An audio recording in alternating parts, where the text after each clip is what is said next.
I have an enormous head, okay? Like, for my body height and shape, I ought to have a smaller head. It's just off-putting, you know? And it's really humiliating. I mean, I would look so much better if, say, my head were 2.4 inches less in circumference. You know, then I would look fine. My body would look better because, you know, I look more proportional. As it is, it just looks like the smaller body is propping up this great big head. And when you realize your head is bigger than you think it is, you forget that when you make certain gestures, you've got to compensate for the bigger head. Like, in some situations, the face I'm making isn't the face I feel, or the face I want to be making. Like, I'll be thinking I'm making this face, it's like, I'm thinking about something and trying to tell whether it's funny or not, but it's not really too important, and I want you to know that. Only the face I'm actually making, because my head is so big, is something closer to, I just stepped in a puddle on my way to a second-round interview, and it's bad enough I'm not even wearing fresh socks, but to have them wet as well, you know? Like, I want to apologize whomever I'm making the face to. You know, I'm very sorry. I meant no harm. Please, have a pleasant rest of the day. Now, I've become very self-conscious. Like, if I'm trying to pick up a woman at a bar or bookstore, I'll be too overwhelmed by whether or not I'm making an appropriate face. You know? Like, am I making a face that's like, I'm a very serious and smart individual with a little bit of mystery to make up for the fact that I'm not better looking.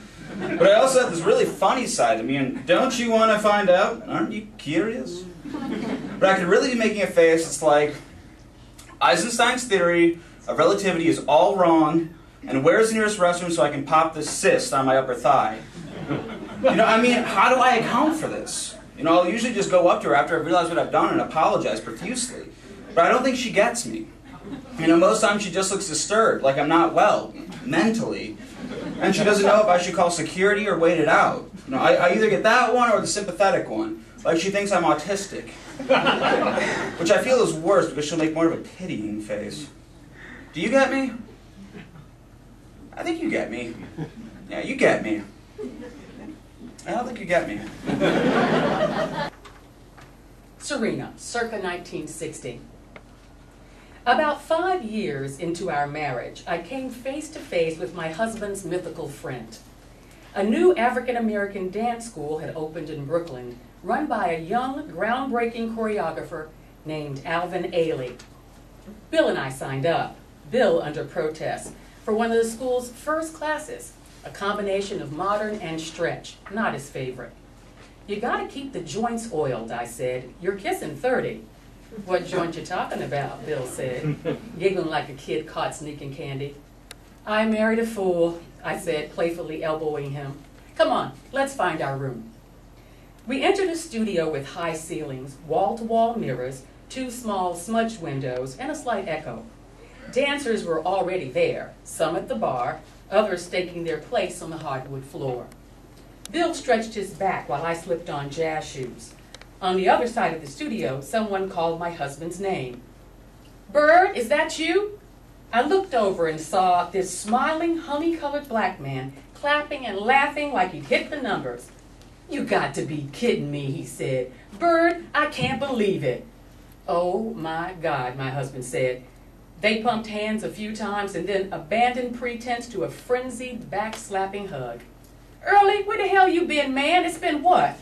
At least 15 years, Early said. Or more, man, you look good. So do you, and I bet it's got something to do with this fine woman you came in here with.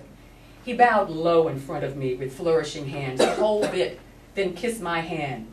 Early Ray Evers, at your service. This is Serena, my wife, Bill said. Serena, I met this man more than 20 years ago in dance class, no less, back in Philly. And here we are again, and I don't believe in coincidences. The dance teacher clapped his hands and interrupted the reunion. Places, everybody, he said.